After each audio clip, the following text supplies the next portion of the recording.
ngi noonu alors très rapidement ñu ngi ñëw di jégalu parce que temps bi ñu cëralee Paasan néew na lool mais Paasan tey dañoo waxtaanee wàllu pétrole nag moom lañ doon kii xam nga pétrole bi dañoo ñor nag dañu ngi commencé di gas di am ay kii di am ay baril faaw ñu lijjanti xaalis bi après nu muy demee yooyu moo taxoon tey ñoo mën fi ingénieur pétrolier Lamine Diack Diouf ñu koy jaajëfal lu baax a baax en attendant di la nuyu di la dalal ci plateau Réveil namoon naa la man en tout cas.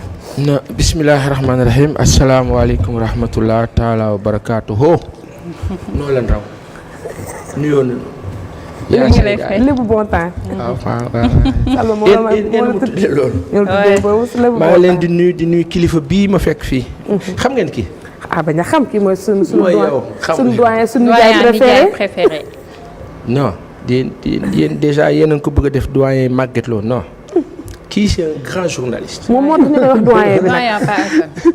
c'est un grand journaliste. kii moom bu xamee doyen rek c'est parce que doyen la. non déglu ma xam la kii moo ñu ci jiitu déjà. c'est un grand journaliste émérite macha allah. mais nit bu baax. waxuma ko moom xam na sama jikko. bu humble. du ma ko wax ndax semblant nit bu baax la bu humble waaw. lu jafe nag. waaw ci réew mi lu humilité. nit bu baax disponible moo tax téye leen ko 1000 loxo. dëgg la. administration bu ngeen ko doon jox nangam doublé leen ko. mën naa ne. ñi baax nañ leen di dooleel. waaw di leen téye. ñi nga xam ni danoo mel ni ñun. ñu bàyyi leen nu kii mais ñi baax nañ leen di renforcer. di dooleel. comme ça baax yi bare. di gën a bëri. pourquoi pas réew mi ne. am solo la. la nga nuyoo temps la. loolu tamit actualité la. ni par exemple Aïcha toog présenté émission bi neex ñëpp di seetaan. mais bu weer bi dee nga bokkal Aïcha. Cheikh Niass yooyu gaaw na ci. lii bokk ci. Cheikh Niass yooyu gaaw na ci. Cheikh waaw Abdallah. non moom rek. ak Moustapha yooyu dafa. Abdallah ay wax la lay woowee. loolu dafa neexal kër. équipe technique mais Cheikh moom. xulil 13h équipe technique bi nga ne leen bon vous avez du resto tout le mois. oui vraiment ça stimule. waaye xëy wàcc dem ñëw nii. këlëng rek. wala am nañ bon descente pour 1 mois looloo tax presse bi neex a ba. ak a neex a ba. moo tax bu ñu ñëwee tey suba duñ ñëw. vraiment. su ma la wooyee di am ay jafe-jafe di la jot. di grippe rek. ma yow de xulil da ngaa yeewu suba xool sa bopp xool kii ne leen. xool laa bëgg. wuy ma gars yi woote nga ni leen nii téléphone bi xoolal. dëgg la de. yàlla nga gudd fan. waaye liggéey fayeeku. mu ngoog waaye liggéey di daw rek. ak comp dama sonn. liggéey comp. wallaay motivation réew mi dafa toll ci mi. ci la faut motiver les gens. il le faut alors Paasan donc ci noonu je pense que mën nañ dugg ci actualité bi la woon. chronique la woon il faut motiver les gens bu ko defee ñu gën a am sawarte ngir liggéey ñëpp gis ci seen bopp. alors dañuy dugg léegi ci conférence de presse bi nga xam ne le président Bassirou Diomaye Faye defoon na ko ak taskatu xabaar yi. am ay information yu bëri yu nga xamante ne wax na ko ci mais naka nga gisee tey janoo boobu ci fond bi ak forme bi ni mu amee ak kàddu yi nga xamante ni moom la fa becce. waaw man dama kontaan déjà ci benn affaire. xam nga dama kontaan. lu compliqué wul kilifa bi. le dernier entretien accordé à la presse sénégalaise par l'ancien chef d'État Macky Sall ak bu keroog bi. dañuy teg ñaar yi rek def ay volets ci écran yi nit ñi toog seetaan ñu xool ñu comparer. bii ci contexte boo xam ni c'était dur difficile. un chef d'État qui est là boo xef xippi mu mer. le DG de la télévision nationale wala boog de la radio-télévision tout le groupe toute la holding ou le holding bu ñu neex wax. toog moom di diligenter loo xam ni ay équipe mën nañ ko def. contrairement à la dernière fois où c'est pas un DG du Soleil. Plus le DG du Soleil, effectivement. Contrairement où tu as le nouveau directeur général Pape Alé qui laisse faire, qui se met en retrait te looloo lay dëgg. Par contre après l'entretien Pape Alé tu vas le voir sur le plateau commenter. Comme un journaliste. Tu as de l'autre côté Ben Fat Sakho mais qui renaît de ses cendres entre guillemets. Baume au cœur, ça fait du bien. Ça fait du plaisir. Télé image. waaye jël Fat Ndiaye Kumba Jomba xob mata ba nga xam ne dafa mel ni ñun nga nekk fang ci écran bi bëgg ñu du ñu déglu parce que lu nu war a déglu kilifa bi fa la ñu nekk waaye kii wa lii lan la nga teg une Fat Sakho qui fait du bien encore professionnel de son heure mais problème bi bu ñu fàttalikoo ñi xam RTS démb li ma wax ne nag ñoom dinañ ko dégg ba fay Fatou Sakho di ne. ñi nga xam ne ñoo xañ Fatou Sakho nekkaat fa. mooy ña mujjee ñëw ña ñëw fekk fa Fatou Sakho. moo tax kuy bokk ci yàlla na baax. yàlla mën. kuy demit yàlla na yées. parce que imagine tu as environnement bu xawoon compliqué bi yoon nga am environnement bu xaw a où les gens respirent malgré les petits soucis. may wax ne benn dans la forme. ça fait du bien. dans la forme on n'a pas dit day Aram Touré mu ngi koy wax démb aux gens fii ngeen di yem nii lay demee président ci lii lay wax. on leur a dit posez vos questions il va répondre.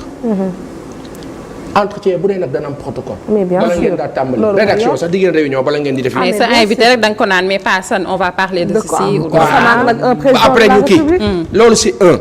deuxième chose mais l'air svelte et smart du président. Le président Bassirou Diomaye Diakhar Faye. dans son port son faciès ses lunettes calibrées. il est bien serein dafa compter. bokkul ak la fi newoon. di gagné rek. gu xëy la.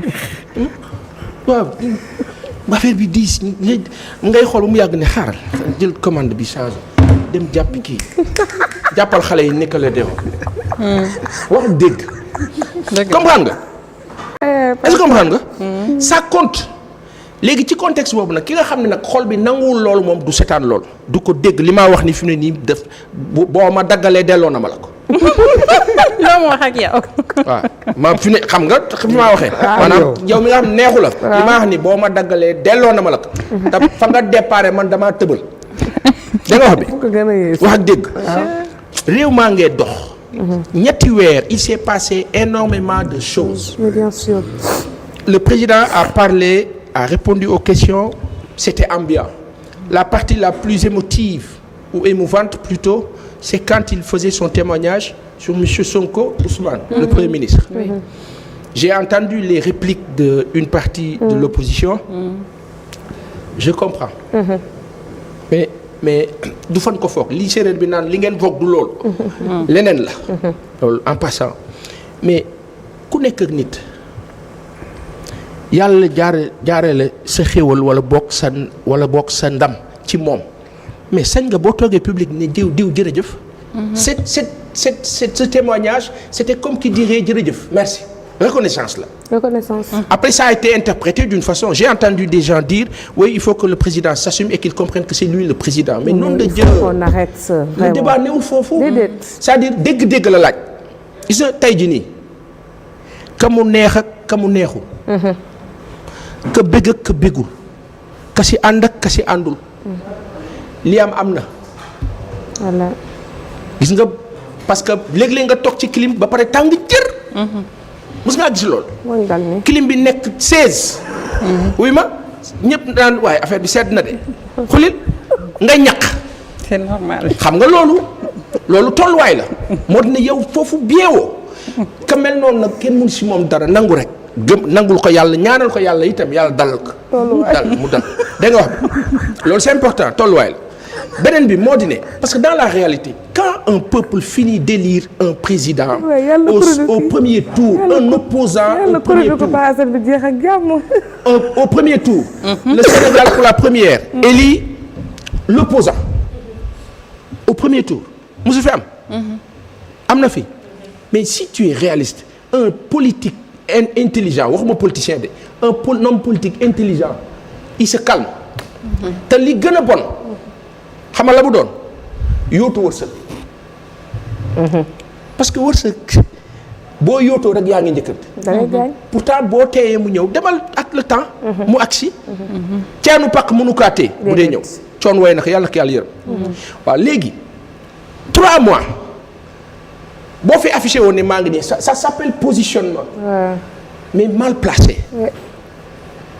kilifa yi on les aime bien muy Bougane di Thierno Bocoum di keneen ak keneen. on respecte mais bu fekkoon sans prétention mayoon nañ ma ko ma toog ñu laaj ma sama xalaat dinaa leen ne jaru ko. parce que problème bi vous avez une cible à qui vous parlez elle ne va pas vous écouter jusqu'ici respirez prenez votre temps laissez faire le temps. laissez faire les choses. Parce que opposition du lu noo sàkku.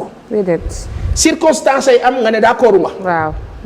après ils nous diront non nous ne sommes pas d'accord sortie bi lan nga see bañ. poser sa contradiction. personnellement lenn la ma see noté man Baye Assane ba tuuti bii quand le président parle du conseil supérieur de la magistrature il dit dans sa position décidé wu ma génn décidé wu ma ñàkk bañ a génn ñoom magistrat yi am na si ñu ne naa toog am ñu ne na génn. mais mu mel ni ñi ci ëpp jamono bi dañ ne na toog. pourtant ñoom Souleymane Teliko dañ ne woon na président bi génn. autant tous les juges yi amoon posture boobu dañ leen écarté.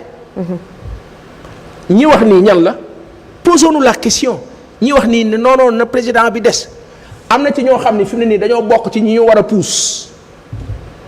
déggoo ma de daf ci am ñoo xam ne dañoo bokkoon ci njombe yi fi xew. ñu war leen a puus. ñu sentir loolu di faral président. dégg nga wax bi. waaw monsieur le président doit rester. bu ko defee yow nga bàyyi leen xel ne pourtant il me soutient soutenir uñ la. seen bopp la ñu soutenir. mais personne ci loolu laa bëgg a ñëw parce que dafa mel ni une sorte de brouhaha national la ñu nemmeeku fii au Sénégal ñeel opposition bi ak ñi nga doon wax léegi donc ku nekk yaa ngi jéem a buruxlu gis nañ sortie Bougane Gueye Dany qui dit que jamono ji le président Macky Sall wala le président Bassirou Diomaye Macky Sall toppee nañu mbooro dafa lajj en fait ci 100 jours yi nga xamante ne moom la def Thierno Bocoum même il est allé jusqu'à dire que Diomaye doit démissionner parce que nag c'est un président par intérim est-ce que ce n'est pas trop dire ak tey jii coow bi nga xam ne moom la ñu nemmeeku entre Aliou Sall ak Mansour Faye cette opposition bi nga xam ne tey dañu bëgg xëy rek affirmer wu comme ça. Ce qui est extraordinaire et je le dis je sais pas à regret ou pas mais en tout cas lu ma gëm la. Bizarrement, cette semaine-là, un Aliou Sow qui était Sall qui était si décrié, se positionne tranquillement parce qu'il dit les choses exactement. Sachant que Sénégalais dañ ko doon laaj seen ay 400 000, il se positionne. Les autres qui étaient supposés censés bannir le président Macky Sall ñoo am cette image comme si ñooy opposition bi nga xam ni non ñoom bëgguñu woon ñi fi toog fi. xaw ma ndax comprendre ngeen. C'est-à-dire Bougane c'était un allié de Ousmane Sonko idem pour Thierno Bocoum waaw renversement de situation mais léeg-léeg tamit situation am da nga naan kon li ma foogoon amut kon lii la woon léeg-léeg nga ne non bii mooy réalité bi kon bële du woon réalité bi exact maanaam ànd bële du woon bu dëggu bi bii mooy bu dëggu bi comme mais lenn am gis nga kilifa yi ne ci politique bi yëpp ma xalaata bopp ba tuuti bi Sénégal dafa toll foo xam ne tekk jamono yi ne tekk la am na nguur gu falu mais toogal bàyyi ko bu liggéey toogal di ko xool parce que yow araftu bi nga araftu nit ñi dégluwuñ la sauf que bu fekkoon da ngaa nekk ci dëgg bu ñëpp xam ne kii nekk ci dëgg boo ci wéetee sax wéetoo ci parce que même buñ kaa bañ dëgg bi dinañ ne pourtant wax na dëgg de mais la vérité vous demandez la démission du président Bassirou Diomaye Diakhar Faye ci lan intérimaire parce que il a l'impression que c'est l'autre qui gère Mattarella moom mooy président Italie Georgia mooy premier ministre ba ku xam président Italie Georgia gën a siiw est-ce que comprendre nga Felipe VI ca Espagne ak premier ministre that the same il faut que ñu comprendre que Sénégal dañoo tàmmoon di am président boo xam ne dafa gàddu tous les pouvoirs le président l'a dit la dernière fois ce qui change aujourd'hui c'est que celui qui avait tous les pouvoirs s'est payé le luxe lui-même de se dire écoute j'ai confiance en cette personne je lui cède un peu du pouvoir sachant que moom wax na ko constitution bi jox na ko lépp le président sénégalais comme buur te ñun dañoo yàgg a wax ne président bi pouvoir yi mu yor dafa ëpp léegi luy problème bi donc il faut que problème bi Sonko mooy déranger la personne de Sonko le problème c'est il est simple dafa am contexte bu ñu dund ñi ngaa dégg ñuy wax ñu ci ëpp mooy ñi bañoon Ousmane Sonko nekk candidat dëgg la donc ñooñu seen kàddu il faut ñu comprendre que population bi ànd ak Ousmane Sonko du leen déglu même bu ñu doon wax dëgg du leen déglu c'est-à-dire que stratégiquement je trouve impertinent genre adresse yooyu parce que après nit ñi au lieu ñu bàyyi xel ci li nga wax dañuy am problème ak yow. alors que tu peux même dire la vérité sauf que ce n'est pas la vérité. La vérité saillante est qu'aujourd'hui Sénégal mu ngay soppeeku bu ñu amee premier ministre boo xam ni mën naa anticiper mais premier ministre boo xam ne dafaa taxaw rek sous les instructions du président de la République le président nous a instruit oui ab jàmbar na ba naata xóona tay ba nga xam ne double bouton là. non il faut que ça bouge. les lignes bougent sauf que nag Sénégal mooy dëkk boo xam ne lu bees sax boo kaa jéem ñu ne dag ñuy indi problème léegi nag nguur bi fi nekk moo war a bàyyi xel nag ne am na ay opposants gën a fas jom gën a sincère dans l'adresse de ce qu'ils font kilifa yi nga xam ne dañ leen a fal bees ñu tëj seen téléphone yi ubbi leen seen téléphone yi te wuyu neexut a wax nag maa la ko wax. parce que nguur yi fi jaar yëpp bañ ko defee dañoo nërmeelu xam nga dañ nërmeelu parce que plus vous prenez de la distance plus vous êtes loin plus vous vous éloignez des réalités plus vous vous embourgeoisez da ngeen di embourgeoisez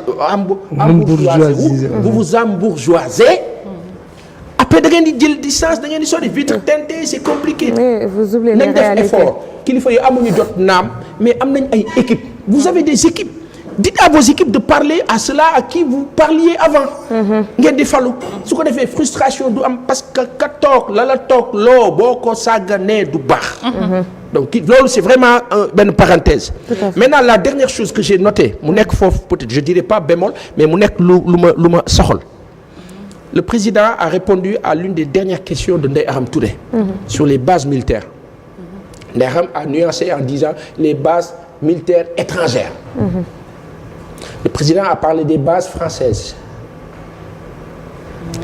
dafa am lu Ousmane Sonko le premier ministre ak Bassirou Diomaye Diakhar Faye le président ak toutes leurs équipes et collaborateurs tous les gens du PASTEF et à la limite la majorité des Sénégalais je pense à Guy Marius quand Ousmane Sonko disait il est temps que la France nous foute la paix ça a été le déclic et toute l'Afrique a dit saa waay kii mooy leader bi donc loolu bu ko dara yàq et aujourd'hui il y a benn nuance buy am ci ne que oui on va y aller on va y arriver on va gérer avec les gars on va nangam ah wala jënd nañ glace. waaw mu mel ni bon je dirais pas jënd glace mais en tout cas mu mel ni benn accalmie ci loolu ça gêne man personnellement ça me gêne parce que li ma gëm mooy kàddu Ousmane Sonko boobu et le président Bassirou Diomaye Diakhar Faye foog Sénégalais yëpp dooleel ka mu dëggal loolu. mais faudrait pas mélanger les choses nag quand même pas Assane Seck. non yaa sa émission jeex na. du y a rien qui est mélangé xulil benn affaire moo am.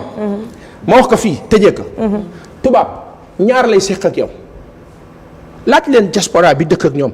tubaab ngay dëkk moom da ngay nekk appartement bii mu nekk face to face bu génnee ne la ça va tu vas bien nga wàcc koñ mu wax seere si nañ la topp. jaaykatu drogue nga. fekk naan nit ki naan sàngara parce que raciste la mënul supporter jàkkaarloo ak yow tubaab ñaar lay def ak yow da la dominer torturer la wala mu may la jàmm respecter la wax ak dégg du allié du xarit du mbokk il faut qu'il fay xam en tout cas Pa Assane Seck jaajëfal lu baax a baax chronique bi amoon na solo on aurait bien voulu continuer si lancé bi mais dinañ rattrapé inchallah ci semaine bi Salma yow tamit ñu ngi lay jaajëfal di la jaajëfal bu baax di jaajëfal Pa Assane Lébu Bontin comme on l'appelle. Oui. Alors c'est fini pour aujourd'hui on se donne rendez-vous demain inchallah bon mais Achoura bon en tout cas di leen ñaanal feetu pa jàmm cere yi nag da ngeen ci def nànk ñi sant Cissé ak Touré ak Ñas ak damay fanaane wirdu de waaw nii fanaane wirdu moom dëgg yàlla su dañ koy buur rek jaajëfal leen bu baax